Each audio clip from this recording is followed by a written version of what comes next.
My name is Chris Davison. I am the general manager of the Island Inn. The Island Inn actually hosted the first ever Shell Show. Started, I believe, as somewhat of a community fair, and then shells and the shell displays became the obvious attraction at some point, and then it just grew and transitioned from there. Shelling is still very important to the Island Inn. We have folks that travel from all over the world just to come to Sanibel, just to come to the Island Inn and to go shelling. Sometimes it's their dream of a lifetime and, they've been saving 20 years to make this trip. And others, they come every year at the same time to kind of get their shelling fix. We have shell displays at the Island Inn. Absolutely beautiful displays, actually. Shells that were donated by guests. We worked with the Bailey Matthews National Shell Museum to set up displays and make sure that they were named, scientific name. We actually have some pictures of the shell fair.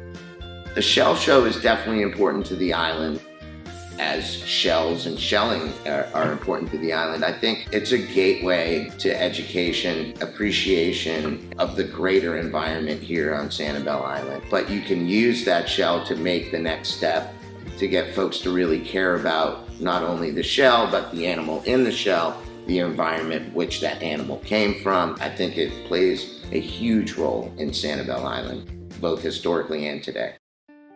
My name is Deb McQuaid Gleason, and we came here in 1957, and we were on a scouting mission because my father was tired of cold winters in Baltimore Harbor, where he worked. We bought 5 acres of land. I was 7. And of course, that's the perfect age for being a sheller. And there really wasn't anything to do on the island except ride your bike and go shelling. Back then, there wasn't a law against live shelling, so we could be ruthless. It kind of got to be old hat after a while. You can only boil so many shells. We went to the old schoolhouse on Periwinkle, and the teacher there, she was very good when you consider that she was teaching grades 1 through 6. There wasn't science class. Your science class was shells. Everybody had a collection to put into the shell fair every year. It was the big event. Took the day off from school, everybody went, and everybody was very proud of their exhibit, whether they won a ribbon or not. I was boring. I didn't specialize in anything. I would just put out my best shells. I finally realized that you had to put the Latin names to get any attention whatsoever. Well, it used to be that was the huge event of the year. That was like the county fair. That's what everybody looked forward to. Besides just being shells, it was a display of artwork, handicraft, people's baked goods. I mean, it was really the community fair. It wasn't just shell fair. My recollection is that the shell fair was always at the community house. I think the shell fair is a wonderful thing. It's no longer quite the community event. I think it's more the world event now. I'm really proud of it, and that it's expanded and it's gotten so much recognition for its scientific endeavors.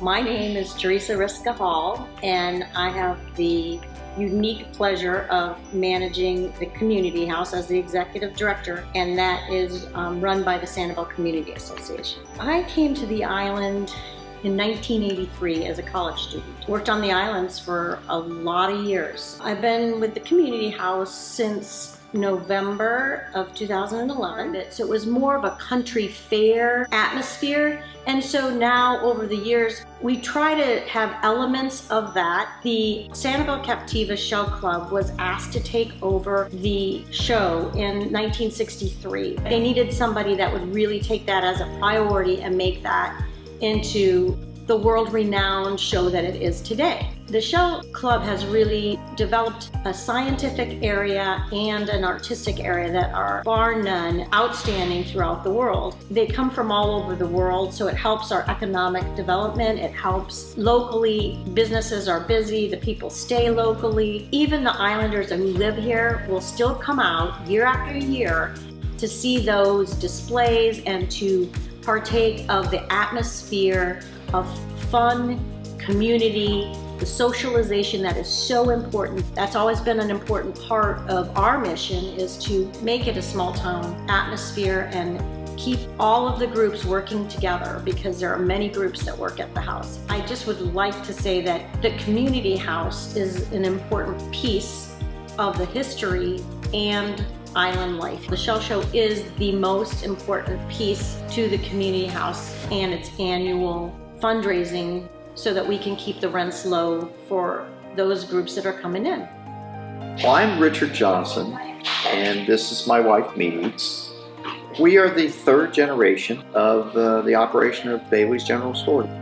The Bailey family originated in Kentucky, and Mead moved down to the island back when the island was an agrarian society. So they started out as farmers. Mead's grandfather, Frank Bailey, and his two brothers and their mother came down and started that way. Between the three of them, they really weren't real good farmers, but they found that they had a knack for mercantile. And so back in 1899, Sanibel Packing Company was founded by Frank Bailey and his two brothers. And the packing company collected produce, watermelon, green beans, green tomatoes, beans, or as the Bailey family says, tomatoes. Tomato, yes. Tomato.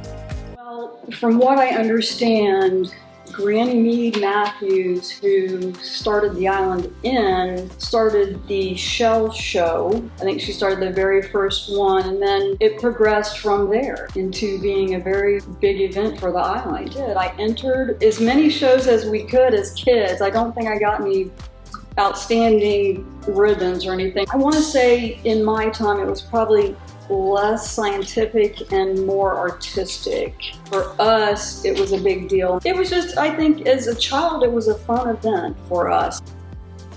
Shell collections were classified according to age and what grade you were in school. You know, I always thought I put together a really nice shell collection, like I said, I don't think I got any major ribbons there, but it was fun. And just having that goal of putting all of your shells together and presenting them in their shell box and typing up the little tags was a very big deal. Using a typewriter was just high tech at the time, and so we were very proud of our shell displays. I think the people in the community value the history and heritage of where we came from. Today, the Shell Festival harkens back to the days of old, but just like everything else on the island, while a lot of things have stayed the same, some things have changed and evolved over the years. And what it's evolved to, I think, is a premier event held here at the Sanibel Community House. And there's two distinct communities that are involved in the Shell Festival. So you have the lovely grounds here as well as the building. But on the outside, we have this age-old group called the Shell Crafters. Those folks literally meet here at the community house once a week. And so they set up tents and booths on the outside of the community house. They have artwork created with shells.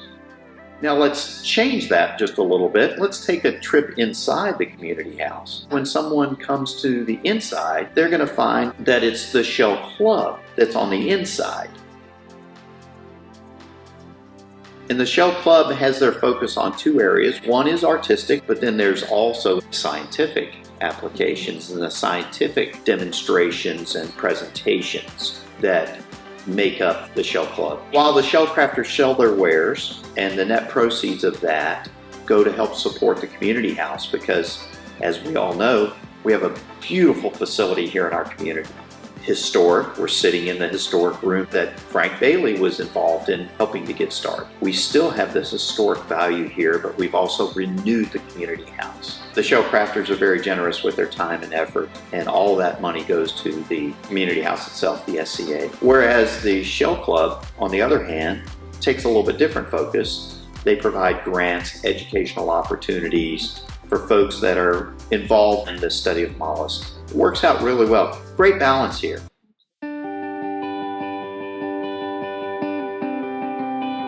Okay, one of the stories that we do tell at the museum, of course, is that shells have always been hugely important to Sanibel because our first inhabitants subsisted on them. They were great shellers. They ate conchs, they ate clams, They ate fish also, but that's how they made their homes. They raised up their homes on top of shell mounds, and so really shells have always been intimate to this island.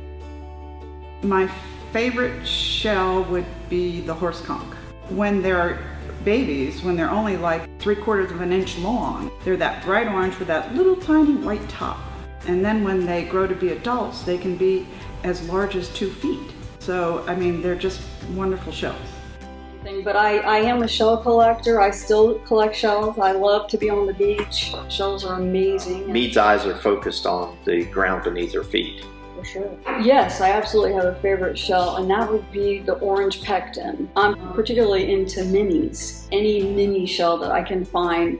I have not ever found a Genonia. So, do you have a favorite shell? My favorite shell probably would be the shark eye.